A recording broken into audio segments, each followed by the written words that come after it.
about to give before this committee will be the truth, the whole truth, and nothing but the truth, so help you God.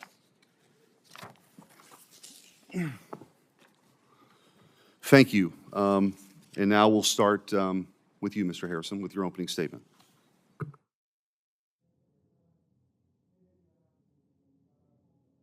Sure, Mike there. Thank you. Thank you, Senator Smith, Senator Cornyn. The committee has asked me to discuss Congress's power to regulate the process by which the president's signature is affixed to a document other than a bimanual signature, that is to say the use of an Autopen or similar technology. I have 4 points to make. The first is that the Constitution and the laws generally, when they require that the president act by signing a document, do not require that the president manually sign the document. The Justice Department's Office of Legal Counsel wrote an opinion on that subject in 2005, which is quite extensive, and I find it persuasive. The concept of signature is signing a document is more general than, like a lot of concepts, more general than its central application. The central application is manual signature, but that's not the only way by which someone can sign a document. Someone can also sign a document by indicating that the person signing the document has decided that that person's signature should be affixed to the document by some process other than manual signature. The second point is that as a general matter, Congress has power to carry into execution the constitutional powers of the other branches of government. The last power that is conferred on Congress by Article 1, Section 8, is the end of what's called the Necessary and Proper Clause, and it provides that Congress shall have power, I'll read the whole clause, to make all laws which shall be necessary and proper for carrying into execution the foregoing powers, that's Congress's other powers there in Article 1, Section 8, and all other powers vested by this Constitution in the government of the United States or in any department or officer thereof. That's the last part. That's the part that's relevant here. It's sometimes called the horizontal necessary and proper clause because it operates horizontally among the three co-equal branches. Congress is the legislature. There are times when one of the other constitutional powers can use support that can be given only by the force of law.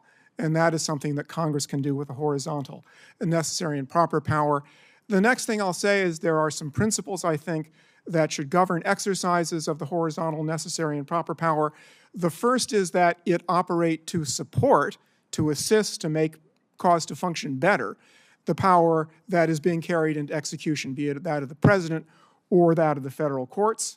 The second is that in supporting the other powers, Congress not seek to exercise powers that are vested elsewhere, like the power to decide cases, like the president's power of pardon.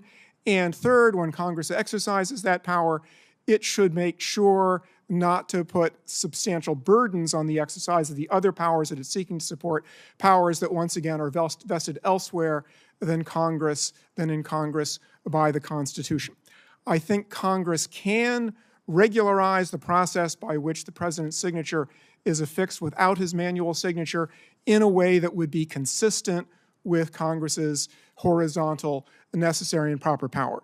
In particular, Congress can require that when the president indicates that his signature is to be affixed to a document without manual signature, that that decision by the president be documented and some individual record that the president has made that decision and that be made part of the public record, say by being published in the Federal Register or the weekly compilation of presidential documents. A statute like that would carry the president's power into execution because making sure that the president really has made a decision and that it wasn't made by someone else with the president's Autopen is a way to make sure that the power is properly exercised, that is, by the president. As long as a statute like that is completely neutral, applies the same way to all presidential decisions, it shouldn't raise any problem of Congress trying to control the president's authority.